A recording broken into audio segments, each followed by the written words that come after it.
के सबसे भ्रष्ट और देश के सबसे घटिया पीएससी का कमीशन यदि है तो आज भूपेश बघेल के नेतृत्व वाली पीएससी छत्तीसगढ़ में।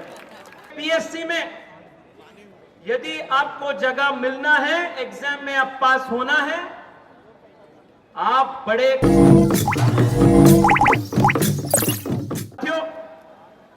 मैं पिछले बार जब यहां आया था तब आपके बीच मुख्यमंत्री जी के काम के शैली के बारे में, उनके कार्यवैखरी के बारे में मैं एक बात बताया था कि भूपेश बघेल जी चीफ मिनिस्टर नहीं है, वो सोनिया गांधी के कलेक्शन मास्टर है।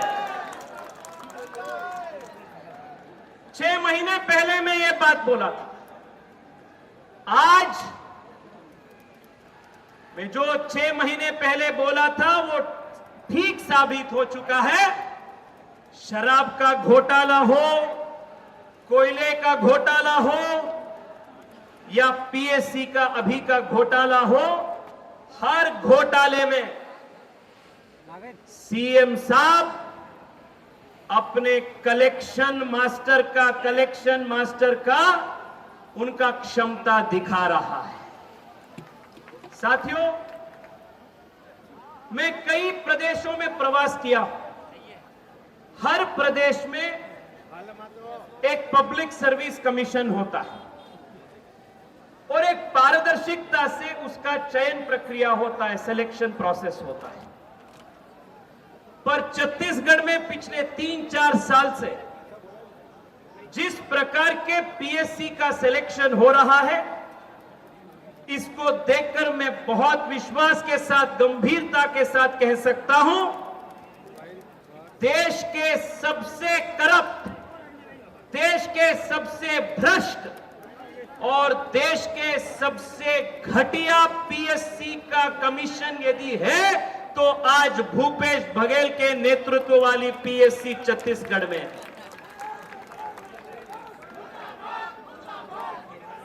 ये कलेक्शन मास्टर के कमीशन राज को दर्शाता है।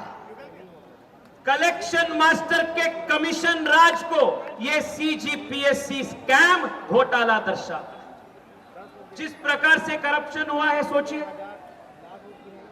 3 साल पहले एग्जामिनेशन शुरू हो गया। 2021 में पहली बार प्रीलिम्स का एग्जामिनेशन हो गया और मेंस का जो एग्जामिनेशन हो गया वो 2021 में नहीं हुआ, वो 2022 में 1 साल के बाद हुआ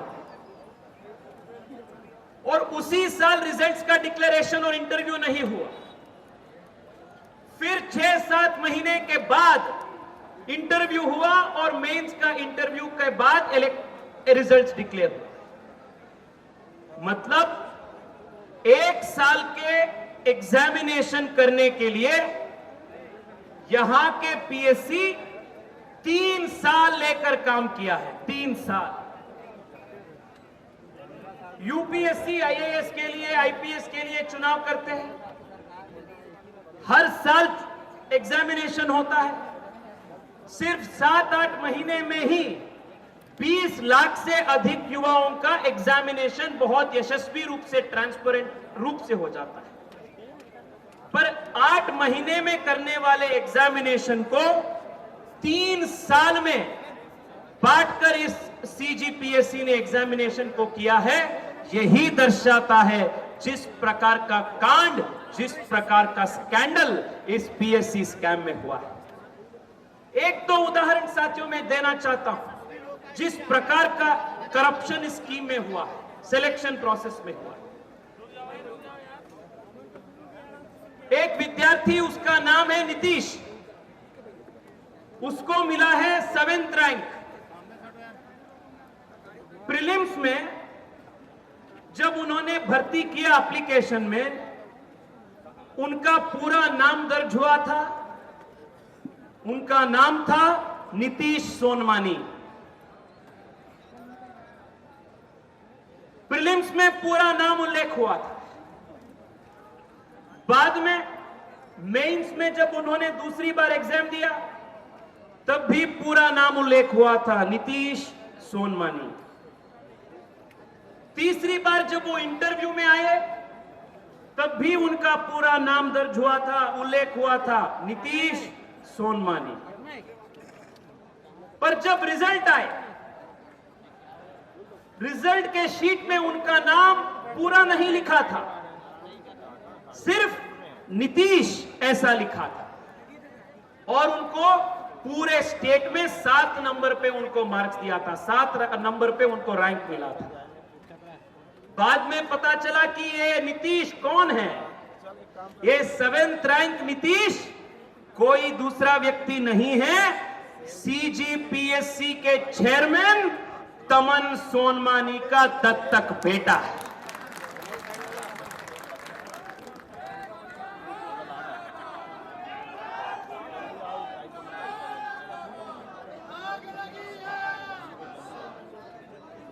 मैं दूसरा उदाहरण प्रस्तुत करना चाहता हूं।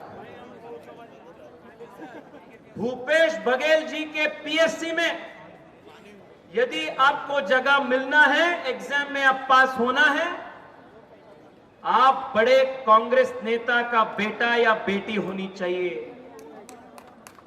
आप आम युवा है, आप गरीब है, तो आपको यहां जगह नहीं मिलेगा। साथियों, सुधीर कटियार जी कांग्रेस के बड़े नेता हैं,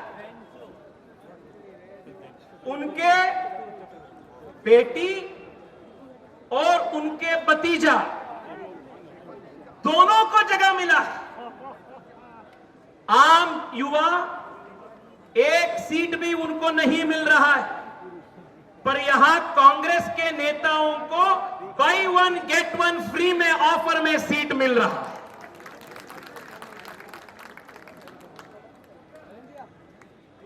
तीसरा उदाहरण, कांग्रेस पार्टी के दूसरे वरिष्ठ नेता राजेंद्र शुक्ला जी, उनके घर के बेटी को और उनके घर के बेटा को दोनों को जगह मिला है। हम डीटीएच खरीदते हैं ना, स्पोर्ट्स का पैकेज होता है, साइंस चैनल का कुछ पैकेज होता है, कुछ हिंदी चैनल का होता है, अखबारों का मतलब सिर्फ न्यूज चैनल का पैकेज होता है। तीसरा पैकेज होता है फैमिली पैकेज। पता है ना आपको, डीटीएच जब आप खरीदते हैं एक फैमिली पैकेज भी होता है।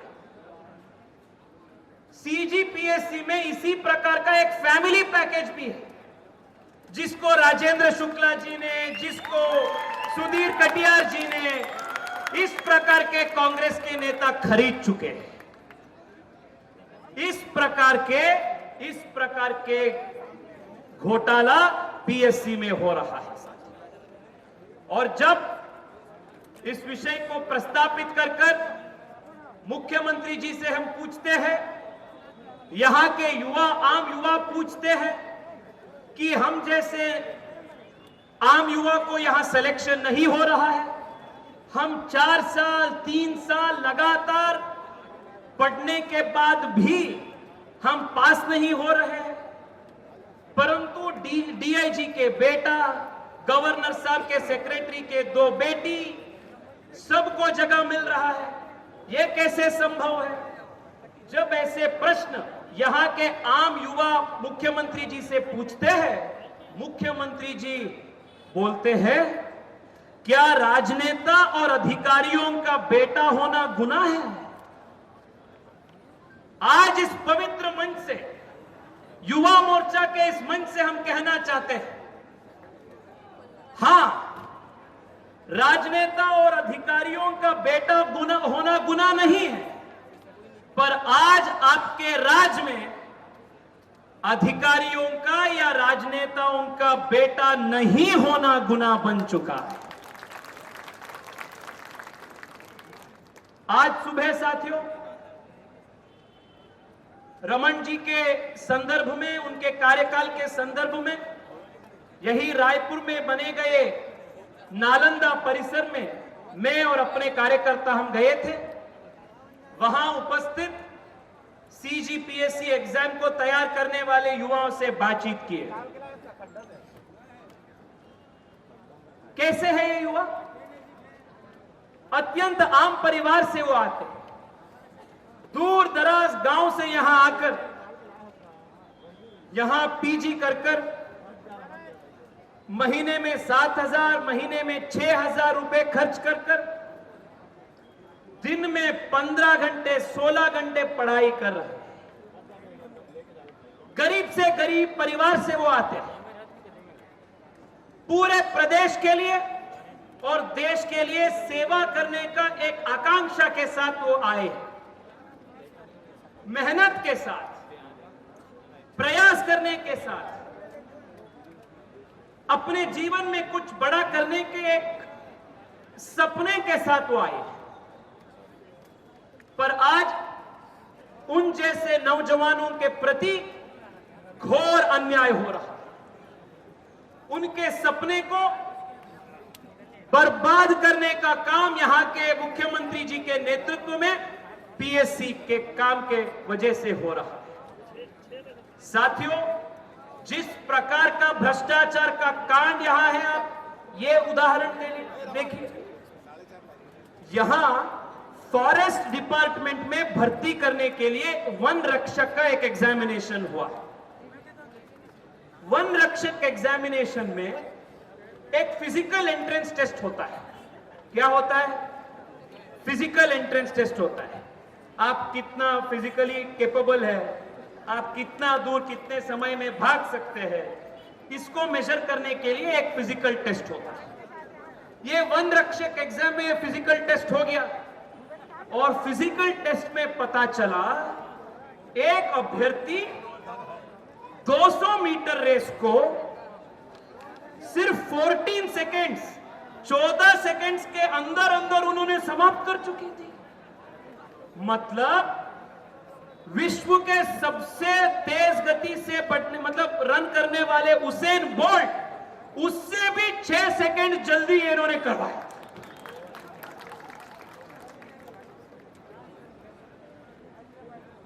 शक्तिमान।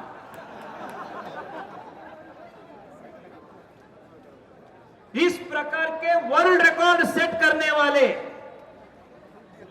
अभ्यर्थियों का चयन इस प्रोसेस में हो रहा है। भले ये अभ्यर्थी, ये कैंडिडेट वर्ल्ड रिकॉर्ड सेट किए ना किए, परंतु भूपेश बघेल जी ने करप्शन में वर्ल्ड रिकॉर्ड तो वो सेट कर रहे हैं और नई नई ऊंचाई वर्ल्ड रिकॉर्ड में रोज उन्होंने खड़ा किया। साथियों, अपने संदर्भ में जितने भी डिजिटलाइजेशन हुआ था, जितने भी मॉडर्न टेक्निक्स बनाकर एक ट्रांसपेरेंट प्रोसेस के साथ एग्जामिनेशन करने का जो अपना प्रोसेस था, उस सभी प्रोसेस को बंद कर मैन्युअल प्रोसेस में सिलेक्शन करने का एक बहुत बड़ा साजिश पिछले 4 साल में पीएससी में हुआ है। मैं आज आप सबके बीच में यह आरोप करना चाह रहा कि आज मुख्यमंत्री भूपेश बघेल जी के नेतृत्व में छत्तीसगढ़ के पीएससी आज पब्लिक सर्विस कमीशन के रूप में काम नहीं कर रहा है। सीजीपीएससी छत्तीसगढ़ के पैसा सकेलने वाला कंपनी के रूप में काम कर रहा है। साथियों,